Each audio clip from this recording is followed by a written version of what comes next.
finally ground down the drive shaft enough to get the U-joint caps in. There's not really any material left here because I had to grind it off to get the weld stuff off. And there's a little bit here, but there's no groove because these are staked in. What I'm going to do is on this side and the other side here where I can put the ring, I'm going to try to weld the ring in very lightly. Just do a couple tack welds because then the cap can't go anywhere. And here I'm going to try to just make like a metal brace or something that's going to go right in front of this so it can't come out. I'm trying to finish the drive shaft so then I can drop it back down, hook it back up to the diff. Alright, hoist is off, drive shaft is installed. So as you can see right here, I welded the snap rings to the slip yoke because it'll hold it in there and everything rotates smoothly. I had to modify it. So I finally found one of the most important parts of this that I needed for a while. So at first, I didn't realize that this needed a TCM, which is a transmission control module. It's like the ECU, but for the transmission, so it knows what to do because it's an automatic. And for the life of me, I could not find the connectors for this because I need to run it to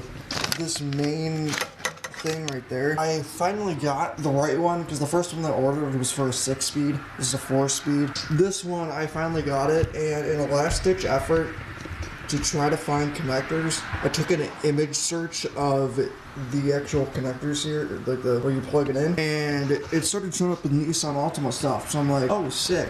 Like mid 2000s, 2.5 liter Nissan Altimas use this TCM. And I looked up a couple things, and then I finally found a couple connectors for sale. I'm like, because I was looking at Altima TCM connectors for sale now, because this is all RX-8 stuff. They only put this in the RX-8 for 3 years. So I finally have found the connectors for the TCM, which we will hook up, is what you're seeing here, this weekend.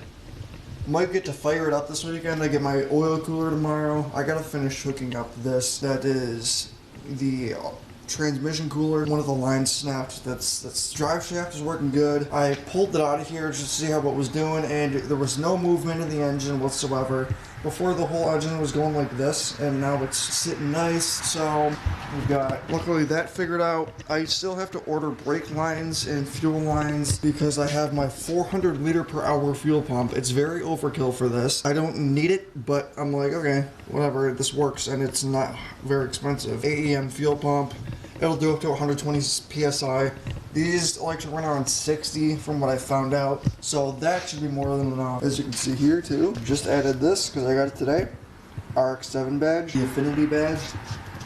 I got it. Sure, it's not an RX-7, it's an RX-8 motor, but I got it because it's shaped like a rotor. And what not better to put on this than a badge shaped like a rotor, and comes on a rotary car from the factory. We've gotten it to turn over. It obviously won't start because there's no fuel lines connected to anything.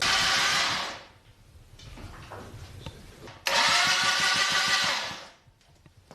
don't know if it's supposed to, or I need a Noid light is what I need. A what? A Noid light to see if the injectors are actually firing or not. Alright, so we got this thing hooked up to a scan tool last night, and it is talking to the scanner. It's obviously throwing a shit ton of codes because it's missing a ton of modules, so it doesn't know what the hell's happening. So this looks a little bit different because it's an RX-8 gauge cluster. We're gonna wire it up to the ECU and everything.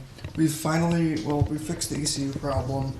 The one that it had on it was water damage, so it didn't work. So I ordered a different one, and we ordered another one, but we were sent the wrong one. And I ordered another one as a backup, which should also work for this. And the company that sent us the wrong one is sending us the correct one. No matter what, we're gonna have a working ECU for this thing, which I'm excited about. This is gonna be running very, very soon. It's mind-blowing. This is my first ever one-off swap, and I can't believe that it's gonna run. This is its own thing. Like, it's cool and all, but this is like complicated to a level because no one has ever done this.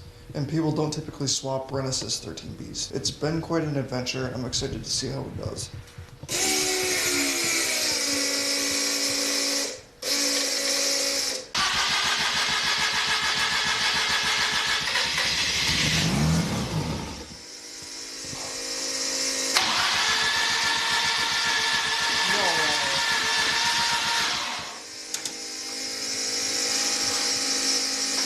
Sounds like it doesn't have any compression now, though. I was wondering if it would fire because it had injector pulse. I don't know if it stalled because of like an immobilizer thing or because Well, if I hadn't immobilized it, wouldn't it just not even run? No. They'll run for a minute. I hope it's not like a compression thing, but... I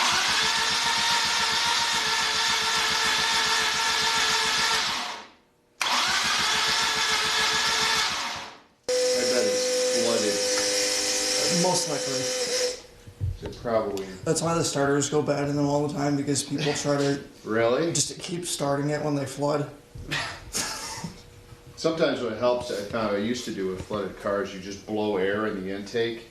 And it like even like a leaf blower, you just blow air in it, it gives it extra air to get rid of the fuel.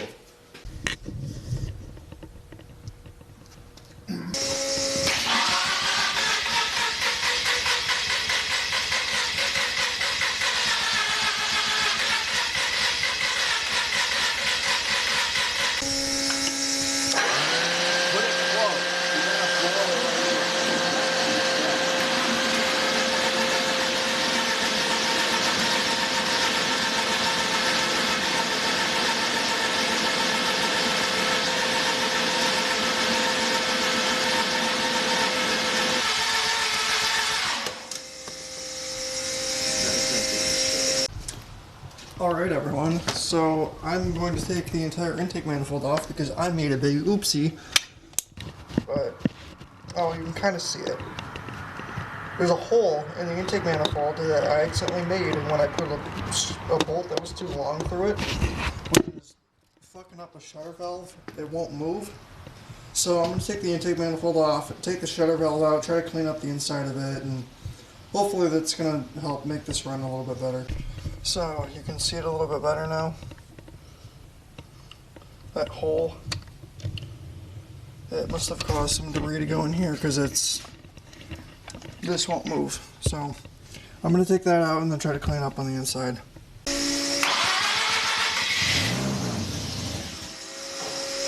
that's what it did.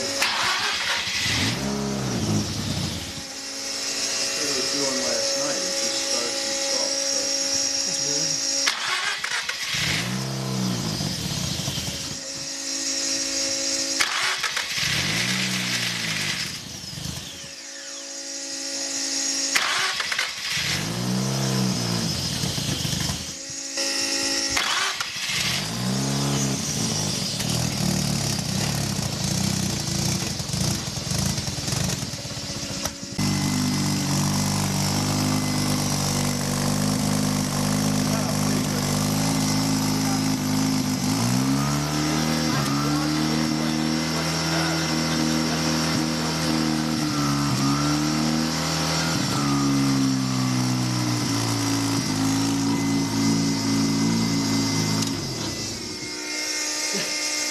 That's weird. I was just like, for the hell of it, I'm like, let me try plugging this.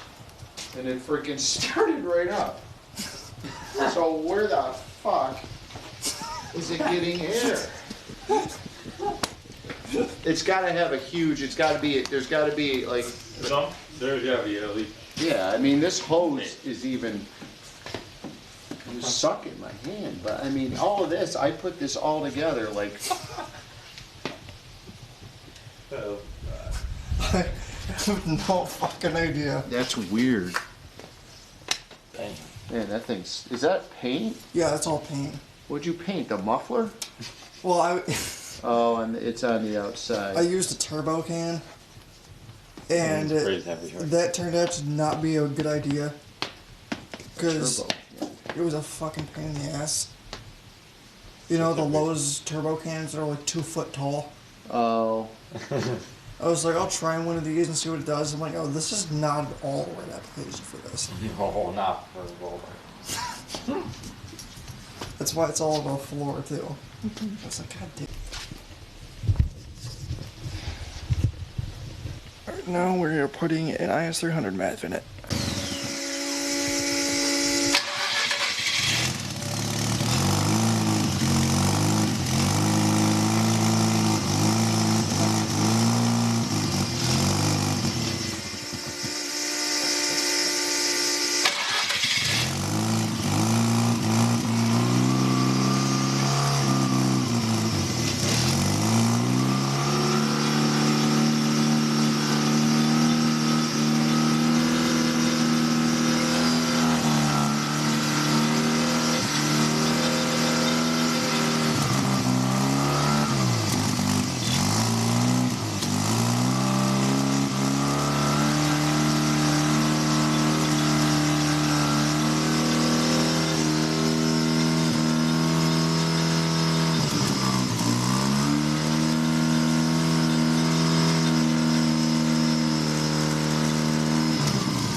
Sounds fucking good. We're going to epoxy my intake because it's got a massive vacuum leak from where I cut it last year when I was trying to put it together because it wouldn't actually fit. My dog's gonna bark. But yeah, it wouldn't actually fit. So I ended up cutting the intake a little bit, which now it's got a massive vacuum leak, so we're gonna see. Grab some epoxy here.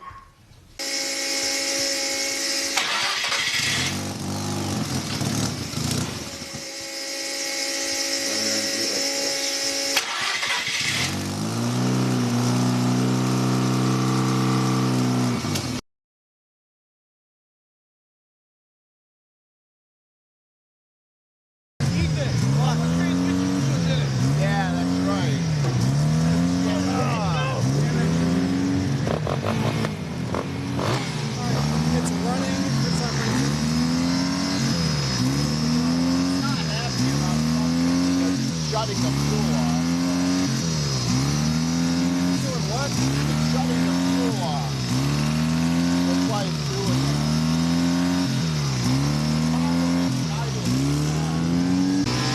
No, I don't know why it works all of a sudden. It's just like well, you got the throttle body working.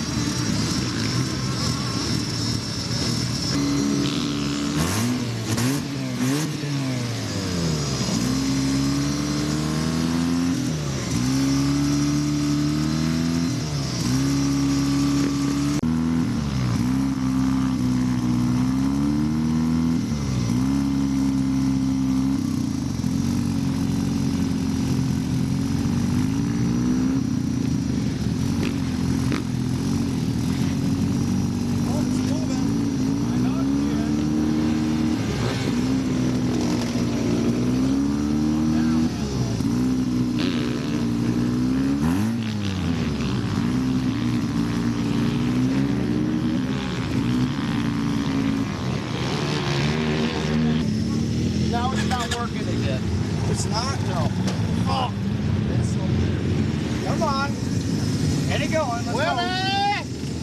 That's so weird. It worked like... Oh, yeah. Now it's back to the other bullshit.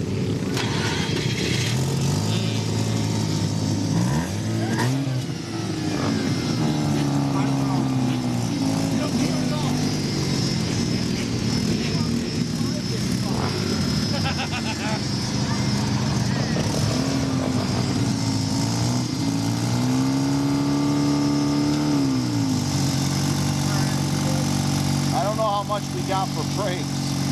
I don't know. Not much.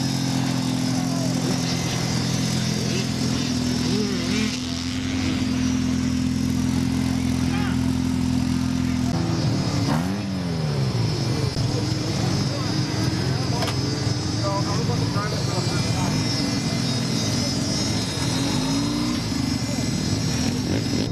Alright, so the go-kart decided that it wanted to work. I don't know how. So I'm about to drive it for the first time. Can't believe this is actually happening. Drive's locked on, so drive is locked in, so it's good. Alright. You just have to push the brake down really far. Yeah. It's weird. Yeah, the brakes are not ideal. Alright, so this is the first time I'm ever driving these things.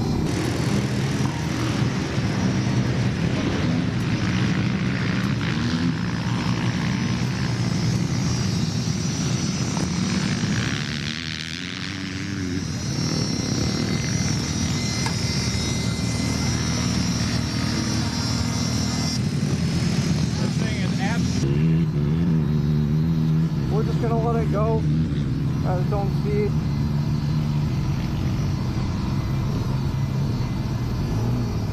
Oh boy.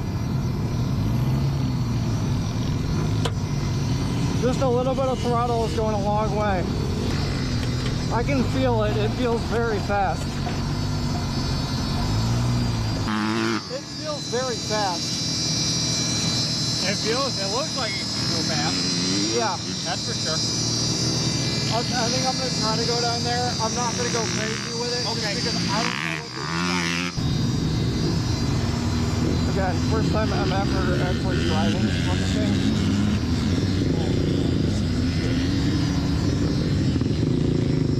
All I hear is fuel pump. Turns like shit. Turns like shit. Boy.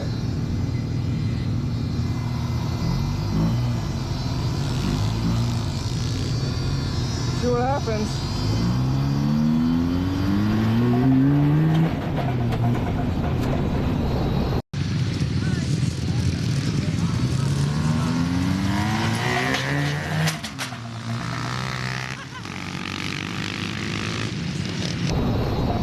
Oh my God.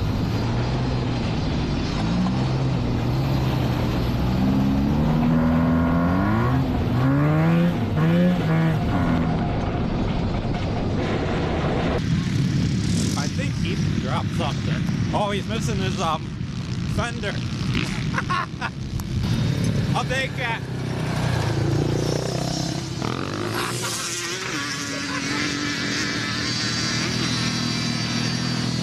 How's the test running?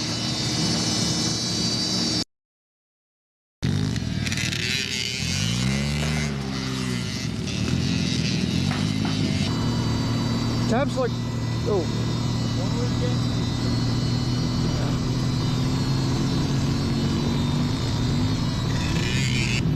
We only did 33. It's hot, so. Wow.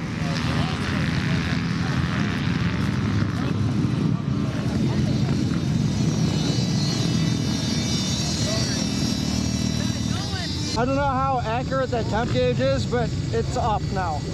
How high? All the way up. Oh yeah, that's probably. Well, it may not be big enough. The radiator. I don't think it is. Yeah, I see it boiling. Start it back up. Yeah, it's way up there. Did it start overheating? We think so. Put it in perspective, back over so much. How does it work? How does it work otherwise? Good. I mean, when I first started getting the throttle, like I didn't feel it really too much when I got into the throttle. And then I kind of feathered on it, and eventually I felt it kind of hit like a power band. And then I felt it go up, and I was like, How hard did you hit it coming off the line? not very hard. Yeah, because it spun the tires good. Yeah, I didn't want to hit it hard because I don't know what it was going to do, No, I but know.